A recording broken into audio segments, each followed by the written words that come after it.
మీ మోకాల నొప్పులకు ఎటువంటి సర్జరీ లేకుండా ఎపియాన్ పెయిన్ క్లినిక్ అందిస్తున్న అత్యాధునిక చికిత్స.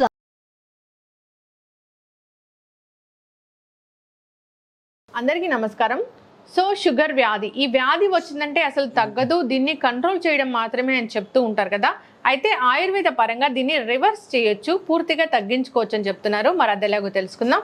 ఈరోజు మనతో పాటు ఉన్నారు ప్రముఖ ఆయుర్వేద వైద్య నిపుణులు డాక్టర్ సాంబశివరావు గారు, Peteti from Ayurharsha Ayurvedic hospital. Doctor గారు నమస్తే అండి. నమస్కారం అమ్మా. డాక్టర్ గారు, షుగర్ వ్యాధి వచ్చిందంటే మందులు వాడుతూనే ఉండాలి, వాడుతుంటే కంట్రోల్లో ఉంటుంది, ఆహార నియమాలన్నీ పాటిస్తూ ఉంటే పూర్తిగా తగ్గదని చెప్తూ ఉంటారు. ఆయుర్వేద వైద్యులు అయితే చెప్తారో దీన్ని పూర్తిగా తగ్గించవచ్చు అని. సో అది ఎలాగా? షుగర్ అనేది జనరల్గా మనం డయాబెటీస్ చూసుకున్నప్పుడు ఇది లైఫ్ స్టైల్ డిజార్డర్ అమ్మా. షుగర్ రావడానికి కారణమే మనం ఇంతకుముందు కూడా చెప్పుకున్నాం. మనం సహజంగా ఏంటంటే లైఫ్ స్టైల్ కరెక్షన్ మేజర్గా ఏంటంటే ఆహారం కంట్రోల్ చేసుకోవడమే. ఈ ఆహారం ఏంటంటే గ్లూకోజ్ కంటెంట్ ఫుడ్ ఎక్కువగా తీసుకోకపోవడం, అంటే కార్బోహైడ్రేట్స్ అలాంటివి ఎక్కువగా తీసుకోవడం వల్లనే మనకి షుగర్ వ్యాధి రావడం జరుగుతుంటుంది. అయితే ఏంటంటే షుగర్ వ్యాధి వచ్చినప్పుడు అందరికీ ఒకే రకమైన ట్రీట్మెంట్ అనేది పనిచేయడం చాలా కష్టం అమ్మ. ఎందుకంటే ఎవరి శరీరం వాళ్ళకి యూనిక్. భూమి మీద పుట్టిన ప్రతి జీవి తన శరీరానికి కొన్ని స్వాభావికమైన గుణాలు కలిగి ఉంటుంది. ఆ శరీర స్వభావానికి తగ్గట్టుగా వాత పిత్త కఫ దోషాలను చూసుకుంటూ ఆ దోషానుబంధంగా ఏ దోషం వలన రావడం జరిగింది. అలాగే ప్రమేహాన్ని చూసుకున్నప్పుడు ఏంటంటే 20 రకాల ప్రమేహాలు చెప్పబడింది ఆయుర్వేదంలో. 10 రకాల కఫానికి సంబంధించిన మేహం అంటాము, ఆ తర్వాత ఒక 6 రకాలు పిత్తజ మేహం అంటాము, 4 రకాలు వాతజ మేహం అంటాం. సో ఈ 20 రకాలు స్టేజెస్ దాటిన తర్వాత లాస్ట్లో ఉండేదాన్ని మనం మధుమేహం అంటాం.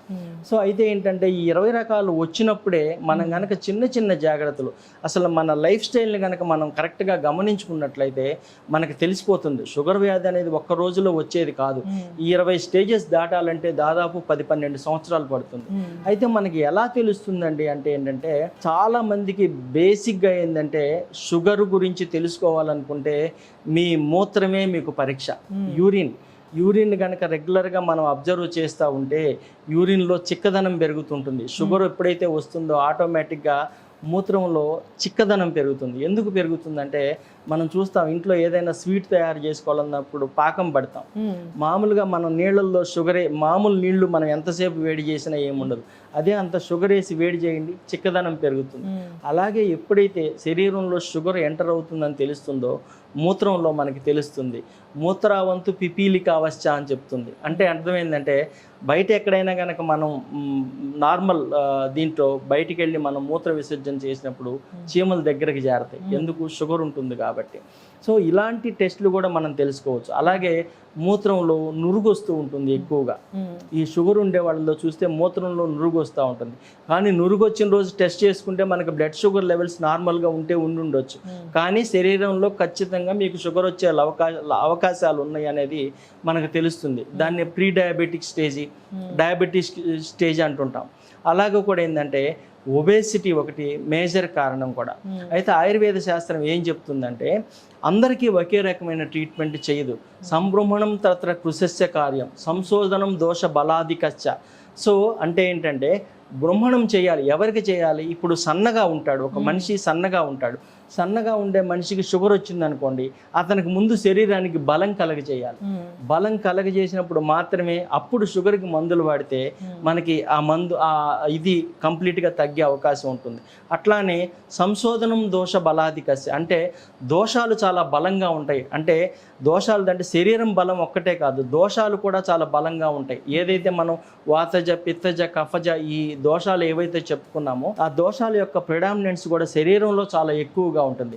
ఆ దోషాలని బయటికి పంపించాలి ముందు. ఆ దోషాలను బయటికి పంపించిన తర్వాత మాత్రమే అప్పుడు కనుక వాళ్ళకి ట్రీట్మెంట్ మనం మెడికల్ మేనేజ్మెంట్ కనుక చేసుకున్నట్టయితే షుగర్ వ్యాధి కంట్రోల్లో ఉండే అవకాశం ఉంటుంది. అయితే ఈ దోషాలని ఎలా మనం బయటికి పంపించగలం? దీనికి శాస్త్రం ఏం చెప్తుందంటే పంచకర్మ. చాలా మంది పంచకర్మలు అంటే ఏంటంటే మసాజ్ ట్రీట్మెంట్ అనుకుంటాం.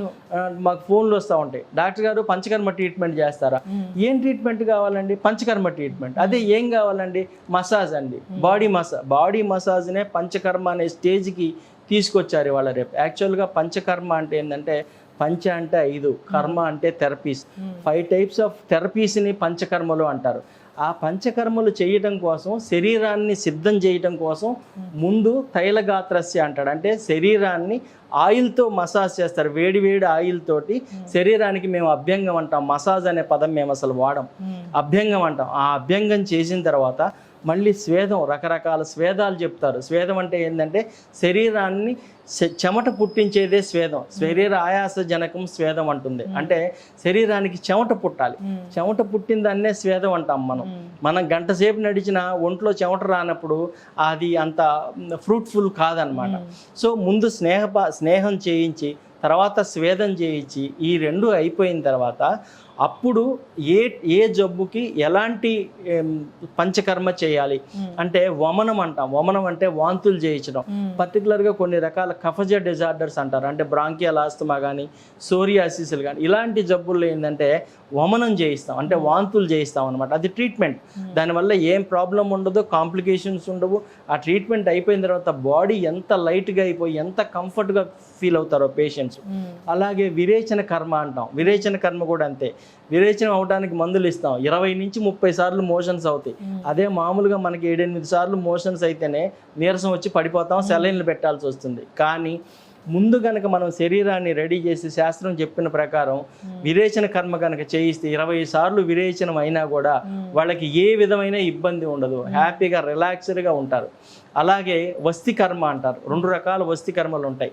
మాత్రా వస్తి, లేదంటే అనువాసన వస్తి, ఆస్థాపన వస్తి అంటాం. అంటే అనువాసన వస్తి అంటే ఏంటంటే ఆయిల్ ఎక్కిస్తాం అనమాట. ఆస్థాపన వస్తి అంటే మెడికేటెడ్ డికాక్షన్స్ కాచి తయారు చేస్తాం. ఇవాళ రేపు ఇది చాలా పెద్ద ప్రాబ్లం అయిపోయింది. ఏంటి, ఎనిమా చేసుకోవటము. ప్రతి వాళ్ళు మాకు ఫోన్ చేస్తుంటారు, డాక్టర్ గారు మీ దగ్గర ఎనిమా ట్రీట్మెంట్ ఉందా? ఎనిమా ఎందుకు చేసుకోవాలో వాళ్ళకి తెలియదు. ఇవాళ రేపు చెప్పేవాళ్ళు కూడా చాలా మంది జనాల్ని మిస్లీడ్ చేస్తున్నారు. కాన్స్టిపేషన్ ఉందా, వారానికి ఒకసారి ఎనిమా చేసుకోండి, వేపాకుల కషాయంతో ఎనిమా చేసుకోండి, సబ్బు నీళ్లతోటి ఎనిమా చేసుకోండి. కానీ ఇలా ఎనిమా చేయటం వల్ల లార్జ్ ఇంటెస్టైన్స్ మ్యూకోజా మెంబ్రెయిన్ మొత్తం దెబ్బతినిపోయి ముందు ఫ్యూచర్లో చాలా ప్రాబ్లమ్స్ ఫేస్ చేయాల్సి వస్తుంది.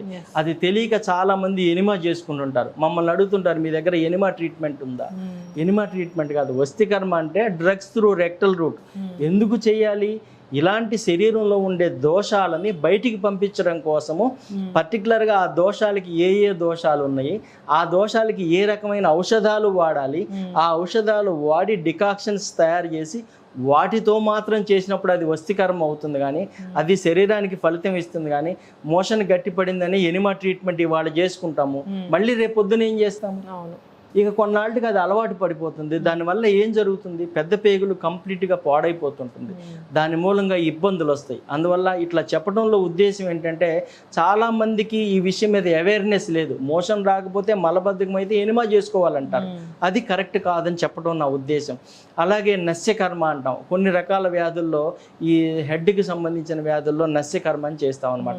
అలాగే రక్తమోక్షణం అని చేస్తాం. రక్తమోక్షణం అంటే ఏంటంటే కొన్ని పెరిఫెరల్ వాస్కులర్ డిసీజెస్, మెయిన్ ఈ డయాబెటీస్లో, డయాబెటీస్ అంటేనే పెరిఫెరల్ వాస్కులర్ డిసీజ్ అంటారు. ఈ కింద కాళ్ళల్లో ఉండే సన్నటి రక్తనాళాలన్నీ డ్యామేజ్ అయిపోతాయి. ఆ గ్లూకోజ్ సర్క్యులేషన్లో ఉండి కొన్నాళ్ళకి పూడుకుపోయి అక్కడ పుండ్లు పడటము, కాళ్ళు పట్టుకుపోవడం, నడుస్తుంటే నొప్పులు రావడం జరుగుతుంటుంది. అలాంటి వాళ్ళకి జలగలతోటి రక్తమోక్షణం అని ట్రీట్మెంట్ చేస్తాం. ఇలా ఈ పంచకర్మ ట్రీట్మెంట్ ద్వారా శరీరంలో కూడుకున్న దోషాలను బయటికి పంపించి అప్పుడు ఆ ప్రాబ్లం సమస్య తగ్గడం కోసం, షుగర్ కంట్రోల్ రావడం కోసం మనం రెగ్యులర్గా మెడిసిన్స్ వాడితే చాలా చక్కగా మందులు పనిచేస్తాయి. మళ్ళీ మనం షుగర్ని రాకుండా కూడా చేసుకోవచ్చు. దీంతోపాటు మనకి ఆహారం అలవాట్లు, మన లైఫ్ స్టైల్ కూడా చాలా ఇంపార్టెంట్. ఇంకొక విషయం ఎట్లా చెప్పొచ్చు అంటే, మనకి సింపుల్గా ఒక ఎగ్జాంపుల్, ఒక గోడే ఉంది. ఆ గోడకి మనం కలర్ వేయాలనుకుంటాం. కలర్ వేయాలనుకున్నప్పుడు మనం ఇప్పుడు ఉన్న దాని మీద అలాగే వేసేస్తే అది అంటదు, 4 రోజుల్లో ఊడిపోతుంటుంది. అలా కాకుండా దాన్ని మొత్తం గోకేసి, పేపర్ పెట్టి కొట్టేసి, ప్రైమర్ వేసి దాని మీద మనం కలర్ వేసాం అనుకోండి, అది లాంగ్ స్టాండింగ్ ఉంటుంది. పంచకర్మలు కూడా అందుకే చెప్పారు, శరీరంలో ఎప్పుడైతే దోషాలని బయటికి పంపించేస్తామో శరీరం టాక్సిక్ ఫ్రీ అయిపోతుంది. అప్పుడు నువ్వు మెడిసిన్స్ వాడుకుంటే ఆటోమేటిక్గా ఆ మెడిసిన్స్ యొక్క ఎఫికసీ కూడా చాలా పెరుగుతుంటుంది అనమాట. సో ఈ రకంగా కనుక మనం చేసుకున్నట్టయితే ఖచ్చితంగా డయాబెటీస్ని మనం రాకుండా చేసుకోవచ్చు. ఖచ్చితంగా డాక్టర్ గారు.